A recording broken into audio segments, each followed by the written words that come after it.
It happens every year. The warmer summer months come and yarn sales slow right down. It's almost like knitters and crocheters have forgotten that you need to be working on your autumn knits now so they're ready for when the colder weather hits. But every year I forget that this is a normal pattern of behaviour. And every year I panic slightly. Today I'd like to talk about seasonal sales within my yarn business and why actually having some slower months is quite nice and can actually be quite beneficial for a business.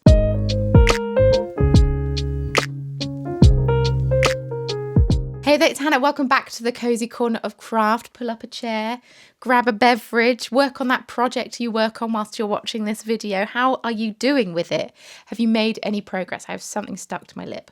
Please keep me updated on how well you're doing with your project. I'm very nosy. And let's chat together about our favourite subject, yarn. If you're new here, hello, my name is Hannah. I am a full-time yarn dyer and I have been dyeing yarn full-time for 8 years. I've been dyeing yarn longer than that, but full-time, 8 years.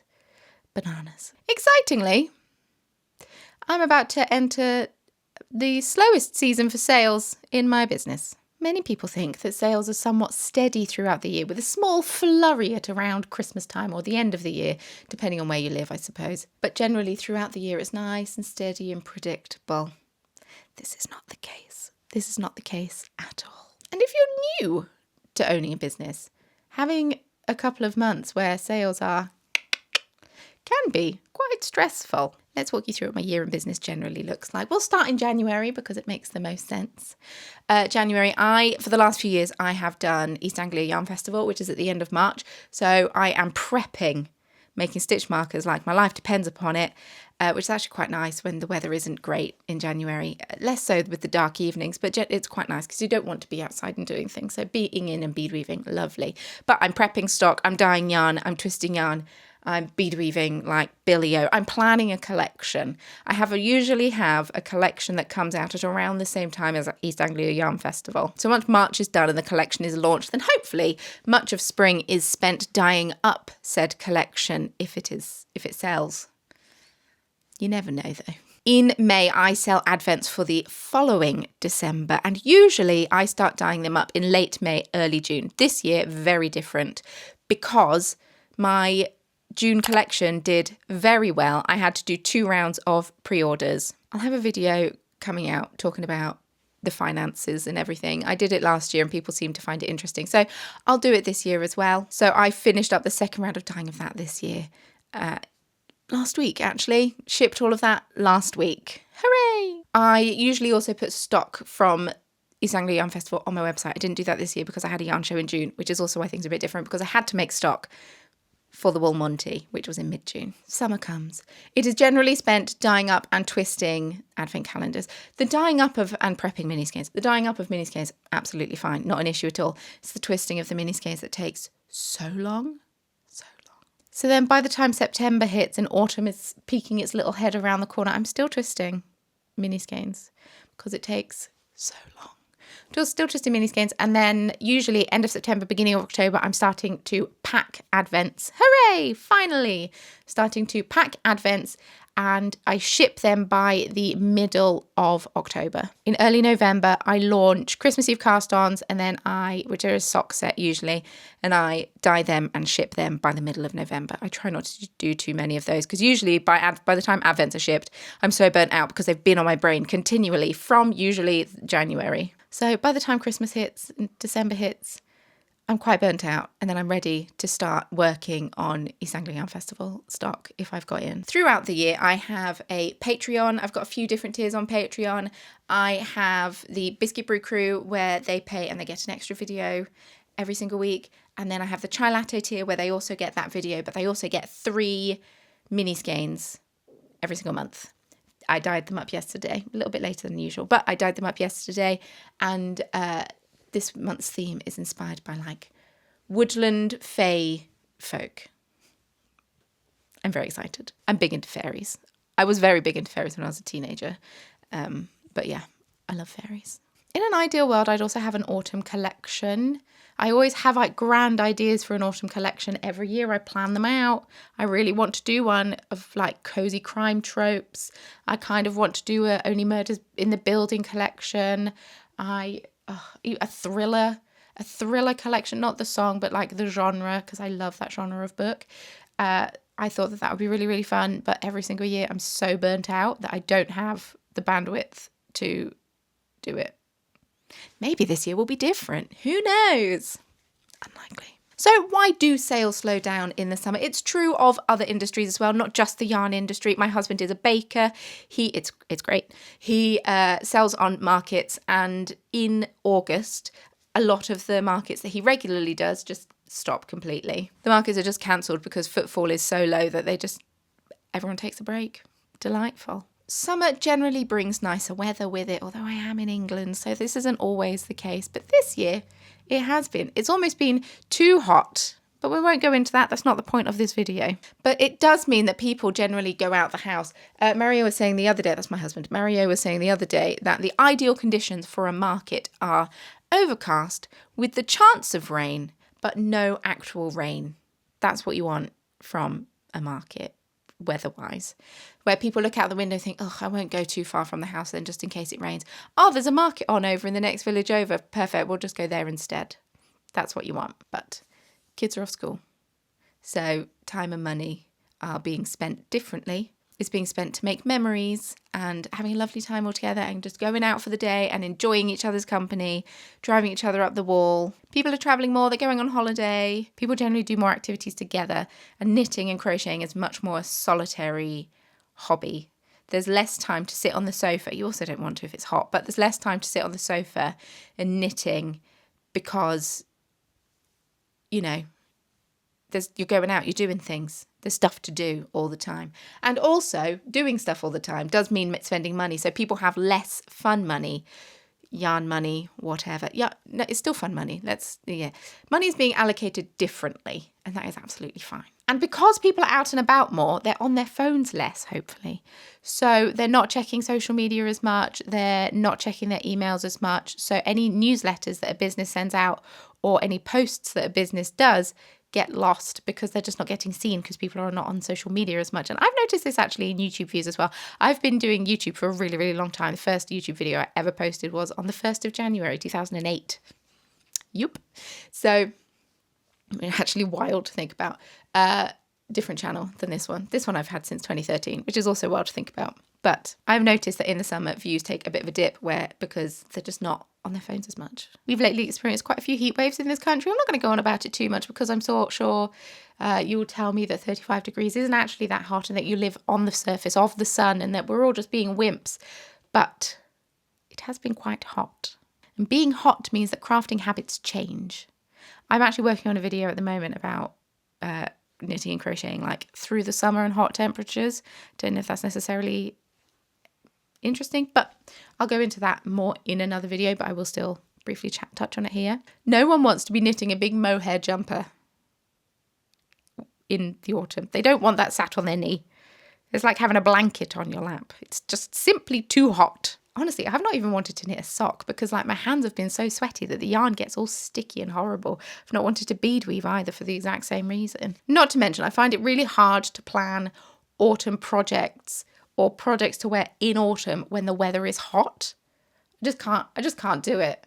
I'm not very good at planning ahead for the next season when I'm currently experiencing different conditions. Let's be honest, it's much easier to dream of woolly jumpers and planning knits and beautiful cabled jumpers when it's like, 10 degrees outside, 5 degrees outside, than when it's 30 plus. This is a bit more of a niche topic, but many yarn dyers sell their yarn advents in from like April to June is usually the window. You see people cropping up posting about them from March, and some people sell them from the December before, which I think is bananas. That's too long. But from April to June is the general window, and that gives them the summer to dye them. Lovely. But they're a really big purchase and they're a big price tag. They're expensive. I know they're expensive. They're expensive for a good reason, but they are expensive. People who buy a yarn advent calendar may then go on a bit of a yarn buying hiatus because they've spent that allocated budget or even a few months of the allocated budget on the yarn advent calendar, and they don't have or don't want to then buy more yarn. We've all done it. You make a big purchase, then you check your bank account and think, oh, I need a few lighter months there to replenish that.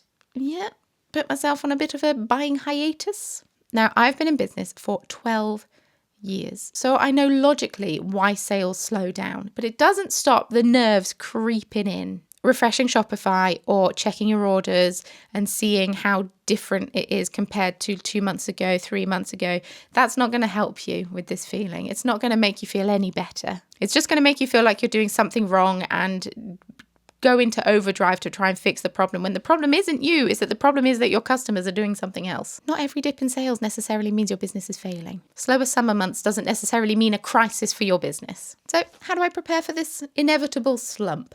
As I mentioned, this business is my full-time income. I need to pay myself. I need to pay into my pension. I'm very passionate about a pension. I need to pay my accountant, put money aside for taxes, all of this. That all needs to come from my business bank account. This means I need to have enough money in that business bank account to last me through these slower months. As I mentioned earlier, I've been in business for a long time, so I can kind of see what the sales cycles look like. And I know roughly when they're going to sort of pick up again and then slow down and pick up again and slow down. So I have an approximation on how much I need to set aside to make sure that I can make it through those slower months. And when you know when your peak months are, try to launch collections and new products in that time. Don't try to launch them in the middle of summer, because they might not sell. I've noticed for my business that spring and autumn generally do quite well, sales-wise, as well as Christmas Eve cast-ons in November. December actually isn't that great a sales month for me, because if people are buying yarn to knit gifts, then they already need to have the yarn. So generally, it happens before. December is not my best month. I generally have a bit of a lighter work month come December. I don't plan my year out very meticulously. I know a lot of people do, a lot of business owners do, and it's hugely helpful for them, and I love that for them, but I'm not that kind of person, and my brain does not work in that way. I try to plan a few months ahead of time with the odd collection. I have like a little note thing in Notion that I'm, type up collection ideas like en masse. And I sold my first advent calendar in 2020, and that has been a huge game changer for me in my business. I know loads of people complain that advents are sold far too early and they can't be thinking about December when it's only May, and I completely understand that. But it is essential for my business for me to sell them when I do. The quieter months in the summer means that summertime is like my production period. I can commit so much time to dyeing up and twisting all of these mini skeins. Not to mention the warmer weather means the yarn dries so much quicker, which means that I can get yarn out quicker because I only have a finite amount of drying space. Because I have this period of time where I can fully commit to dyeing these minis, I don't have to split my time between dyeing up pre-orders and doing all sorts of different things. Trying to juggle too many plates. The way that my brain works is that I generally have to do one project at a time. There are some amazing people out there who can launch collections whilst also dyeing advents, whilst also doing this, that and the other, and doing yarn shows and God knows what. That is not how my brain works. I can only do one thing at a time, which is why I didn't start doing advents before I finished doing Stardew Valley.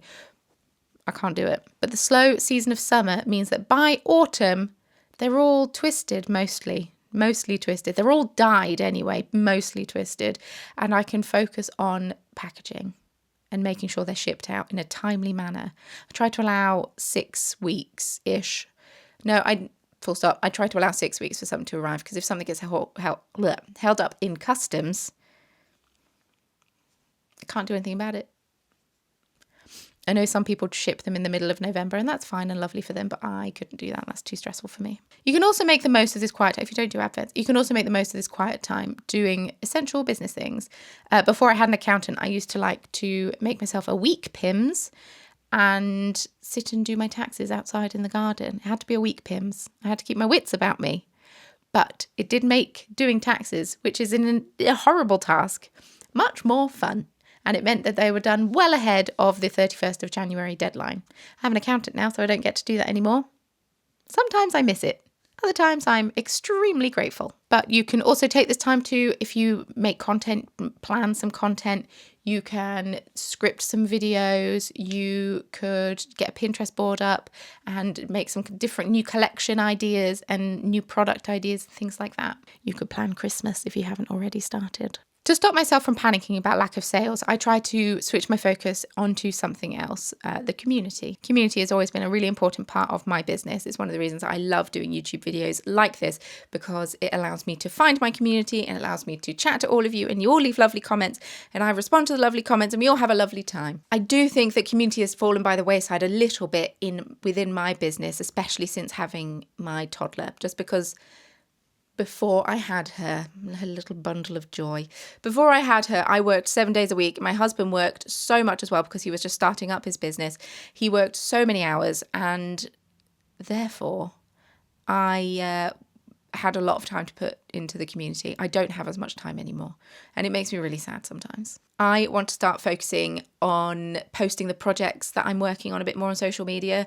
I found, especially on Instagram, I'm posting many more just business things and then just like yappy reels, which is fun and fine, but I want to take it back to like 2012 Instagram. Well, we'll say 2016. I wasn't in the knitting world in 2012, but 2016 Instagram, where I just posted projects and things I was working on and yarn hauls and things like that. Like, I want to take it back to that. I want to actually participate in my yearly Advents of December's Past make along, which this year I'm currently hosting over on Patreon. You can join as a free member. Don't worry. You can still participate. You don't have to pay me. Participate as a free member. It's just fun. It's a place where you can have chat rooms and it's fun, and not everyone can use Ravelry, so that's why I chose to do it over there. But it's all too easy to fall into the trap that everything that I post on, or everything a business posts on Instagram, needs to be salesy and like, hey, buy my yarn, hello. So I want to try and like take a step back from that. And with fewer people being online, fewer people are seeing things that I'm posting, so the pressure's off a little bit, and I can work on building that content and creating that content and finding the kind of stuff that I want to start posting a little bit more. Something else I'm really determined to do this summer is have a big tidy up. My office at the moment is actually embarrassing. I really want to have a big tidy up and a really good hoover. Get the vacuum out, get Henry out. Got Henry Hoover, he's delightful. My dye shed is also a bit of a state, so I just want to have, it's much improved. I managed to offload a bunch of my cardboard boxes onto one of my friends who's moving house, which is wonderful, but I'm about to order Advent yarn, so that would be less wonderful. But I do think it would be hugely beneficial if I could take this time to tidy up and clean my dye space. I just actually checked the time and realised I needed to have placed my yarn order, so I just quickly stopped and did that now. I'm not looking forward to that invoice arriving. But you can take this time to learn some new skills. I recently bought this new camera for YouTube. How exciting. Have you noticed a difference? Maybe not. So I'm excited to experiment with that, film some different shots, film some different things, make some different videos. And I really want to get comfortable with vlogging in public for my studio vlogs. I just want to take a moment to formally apologise if you can hear my tummy rumble. I wanted to get this filmed before lunch.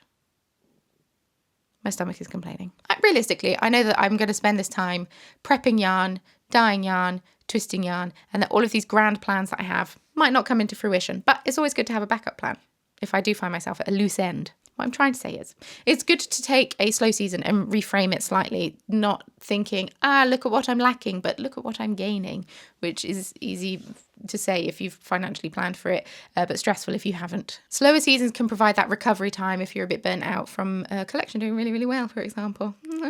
Don't have time to be burnt out, I'm dyeing Advents. But especially if you're in the creative industry, it's so difficult to be creative when you're tired and burnt out. So it's good to take this time, this slower time, to rest and recover and just like start those creative juices flowing again. Recharge those batteries is what I'm basically saying. Have a Pims. I need to buy some Pims, I think. A business that's always busy sounds really good on paper, but being go, go, go all the time is actually, I imagine, quite exhausting. My summer business plans are, as I've mentioned too many times, revolving around dyeing up and twisting and prepping yarn for Advent calendars. Both the mini skeins for the daily Advent and then also the sock sets for the weekly Advent. This means I'm not going to be able to do studio vlogs as content because all of those colourways are a fun surprise. So I need to take some time to like plan some content. If there's anything in particular that you'd like to see from me, to chat about, yap about, learn more about, any questions, any tips that you'd like, anything that you would like, any videos on, please let me know. All this to say, slow months, very normal for businesses. You can't necessarily just track the success rate of your business based on its finances. The slow months just means that we need to adjust how we're working and just like prepare for the lull that inevitably comes. I'd love to know if you've noticed that the seasons impact how you work on either your business or your crafts. Do you also have busy periods and slow seasons in, your crafting space, in your hobbies in general? Do you notice that you read more in the autumn and winter than you do in the summer? I'm getting very big into audiobooks at the moment. I'm big into audiobooks. I love them. I was wasting too much time watching redundant things on YouTube, and big into audiobooks. Thank you so much for watching this video. I hope you found it interesting. I know it's a little bit more niche and a bit more business orientated than some of my other videos. Some of my other videos are a bit more just general fibre crafts, but this one is very much more business focused. Hope you enjoyed it nonetheless. Some of you have mentioned how much you like my blanket back here. It's not finished. Some of you have mentioned how much you like my blanket back here and have asked for a tutorial. It's honestly just a granny square blanket, but if you want a tutorial on it, let me know and I can make it happen. I started it absolutely ages ago and I need to finish it, but I can do a tutorial on it if that is something that you'd be interested in. But it is just a granny square blanket, but multiple people have asked. So I feel like maybe I need to learn how to film tutorials again, because I've definitely forgotten how. Thanks so much for watching. I hope you enjoyed this video. If you did, you'd like to see more from me, wonderful stuff. Please give this video a thumbs up and hype it if you want to. It's a new thing that YouTube have introduced, I think just on the phone app, but maybe not when you like it. And it sometimes swipes across, it says hype this video, and it just helps get my video out there to more eyes. So it's nice to do if you would like to. And if you'd like to subscribe, that would also be lovely. I post a new video here every single week. As I've mentioned, I also have a Patreon. Various things are linked in the description box below. Right, I actually need to go get some lunch because my stomach is being quite obnoxious. Chicken salad is what is on the menu today. Hooray. Anyway, thank you for watching. Thank you for being here. Thank you for being amazing. And thank you for being you. You're a wonderful person. And I will see you very soon in my next video. Bye. Oh, I went to see My Chemical Romance. Oh, it was so good. It was so good. Joan Jett and the Black Heart supported. Ah, it was amazing. Anyway, I'm going. Bye.